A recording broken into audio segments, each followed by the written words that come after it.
Hello viewers, my name is Chase Clover and this is my review of the September 28th, 2014 USW pay-per-view entitled USW Top Rope 2014.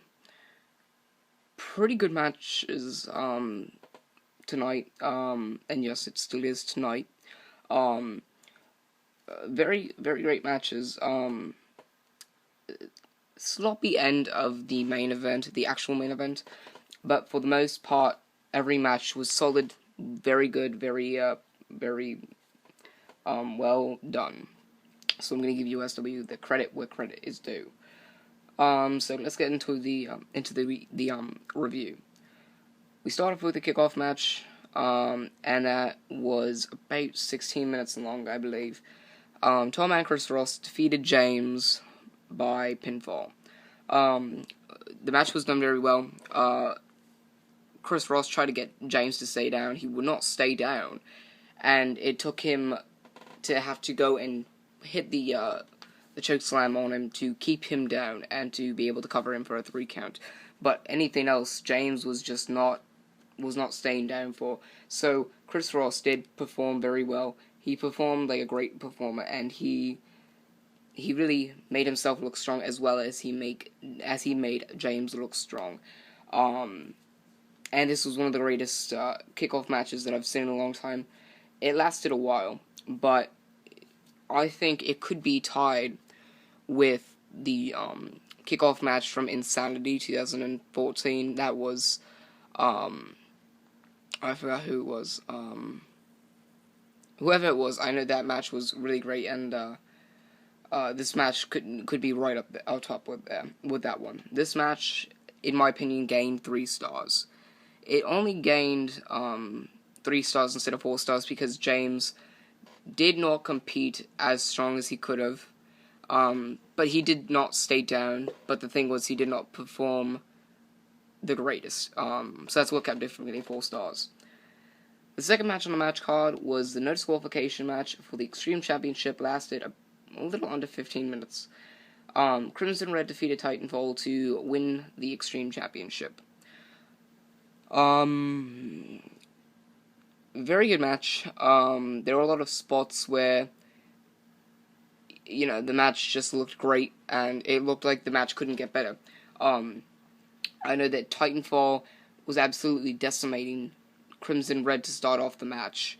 And then Crimson Red started fighting back, and towards the end, Titanfall went for his move, but Crimson Red countered and hit his finishing maneuver on Titanfall, which, and I think he did it on one of the chairs, which looked pretty painful, but kept Titanfall down, and Crimson Red was able to win it and become a 5-time Extreme Champion.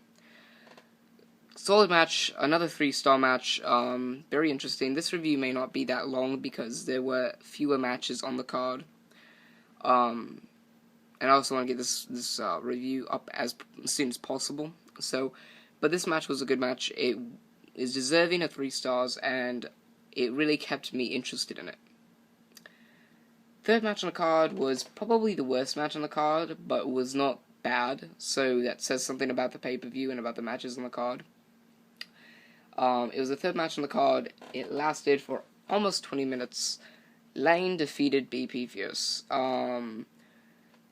They both had their points in the match where they both looked strong. They both were decimating each other. It started out very even, and went back and forth in the very beginning. And towards the end, it was BP Fierce in control, and Lane was able to pull it out. After missing on his first attempt to hit the fast lane, was able to get BP Fierce down on his knee, and was able to hit the fast lane on him to cover him for the victory. So Lane picks up the victory there. I'd give it 3 stars because it's not bad enough to have a 2-star rating, but it's not good enough to have a 4-star rating. It's decent, so it deserves a 3-star rating. Fourth match on the card lasted almost lasted about 20 minutes.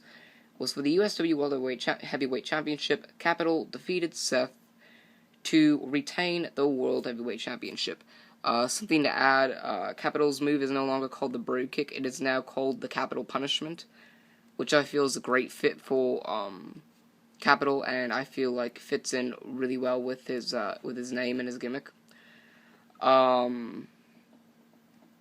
It was a good match.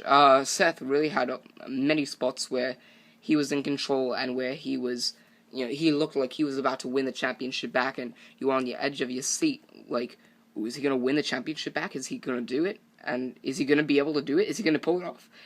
And it was a really good, right down the wire. But then, what happens is, Capital hits the Capital Punishment.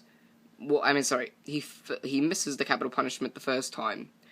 James hits him Seth hits him with his finishing maneuver, and then the unthinkable happens. Yo-Yo Joe comes out and distracts Seth, as Seth then turns around and gets kicked in the face by Capital. Capital pins him for the win. Yo-Yo Joe screws Seth out of the victory. Now, since Seth is no longer a number one contender for the World Championship, I'm looking to see if Yo-Yo Joe is going to be the next number one contender for the USW World Heavyweight Championship, which means we'd get Capital versus Yo-Yo Joe. And I'm also not sure if Yo-Yo Joe is now a heel. I'm not sure about that. I'm not sure which way that goes, but we'll find out soon. It was a good match. I'm not gonna complain about it. It was kind of a match where you really were left on your seat, and then once Yo-Yo Joe came out and you saw that he was distracting Seth, you knew, alright, Capital's gonna win this match, and then now Yo-Yo Joe and Seth are gonna have a rivalry, and we're gonna see one of them become the number one contender, and that's where that's gonna lead to. All in all, 3-star match, very entertaining. 5th match on the match card lasted about under 25 minutes. It was the USW Championship. ENIGMA defeated Derek Carter to retain the USW Championship. Interesting match, went back and forth. ENIGMA hit 4 spears before hitting his final one to win the match, but before the final one, he hit 4 spears, and Derek Carter kicked out of all of them. Carter hit 3 super kicks, and ENIGMA kicked out of them. Balanced match, even tempo. You were left guessing. All right, I can't predict this. I don't know who's gonna win. I don't know.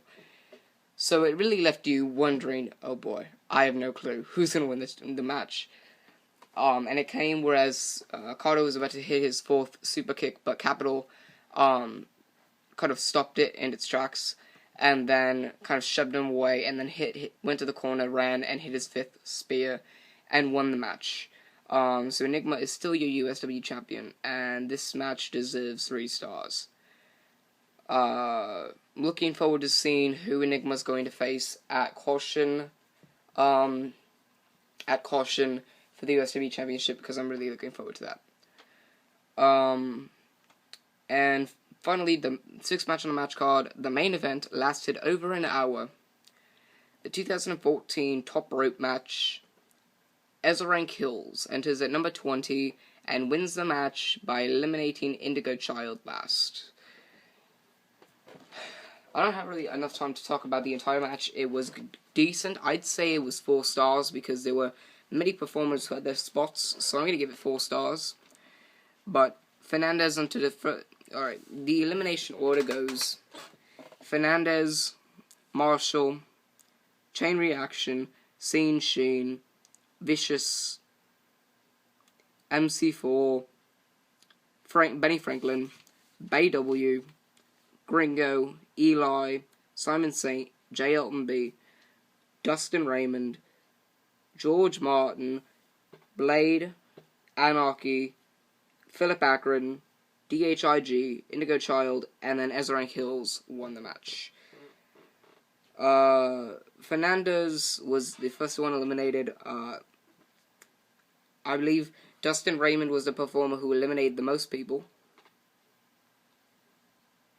Yep, he eliminated 5 people. He eliminated Bay W, Sean Sheen, Bay W, Benny Franklin, Vicious, MC4, and JLB. He looked like the strongest performer going in. I know my prediction, I believe, was Anarchy, that I thought was going to win. He was the 16th person to get eliminated. He didn't eliminate anyone, so that was kind of a poor prediction. I think if I had voted for Dustin Raymond, or if I had thought Dustin Raymond would win, then I would have gotten more out of my prediction, and I would have been a whole lot more proud that I had chosen him, and proud in my prediction, but I didn't, and so I picked a performer that did not have a great performance. It came down to Indigo Child and Ezra and Kills as the final two. I was torn between whether it was going to be Anarchy, Philip Akron, Dustin Raymond, or Indigo Child being the final four, and I thought that Anarchy would win. But Indigo Child and Ezra and Kills were the final two, and I think it was Indigo Child tried to go for a clothesline to get Ezra and Kills out of the ring, and hit the clothesline.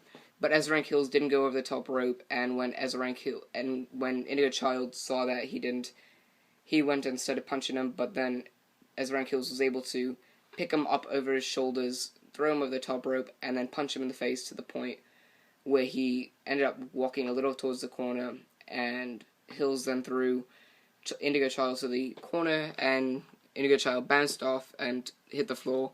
So Ezra and Kills has won the 20-man top rope match.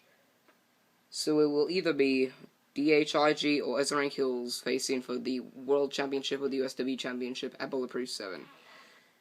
So the main event of Bulletproof 7 will either be featuring Ezra and Kills or DHIG. Ezra and Kills and Benny Franklin are the Unified USW Tag Team Champions. Don't know how this is going to work out for them, now that one of them is a contender for the top prize in USW. Only time will tell. So guys, thank you for watching. I know this review was a lot shorter than the reviews that I normally do, but that's because this match card was not full of many matches, and I know that the main event match would have had a lot more to talk about, but I just could not do it with the time that I'm being given. So thank you very much for watching. This was my review on the September 28, 2014 edition. September 28, 2014 USW pay-per-view entitled USW Top Rope 2014. Remember, viewers, to like, favorite, and subscribe for more. I'm Chase Clover, signing off.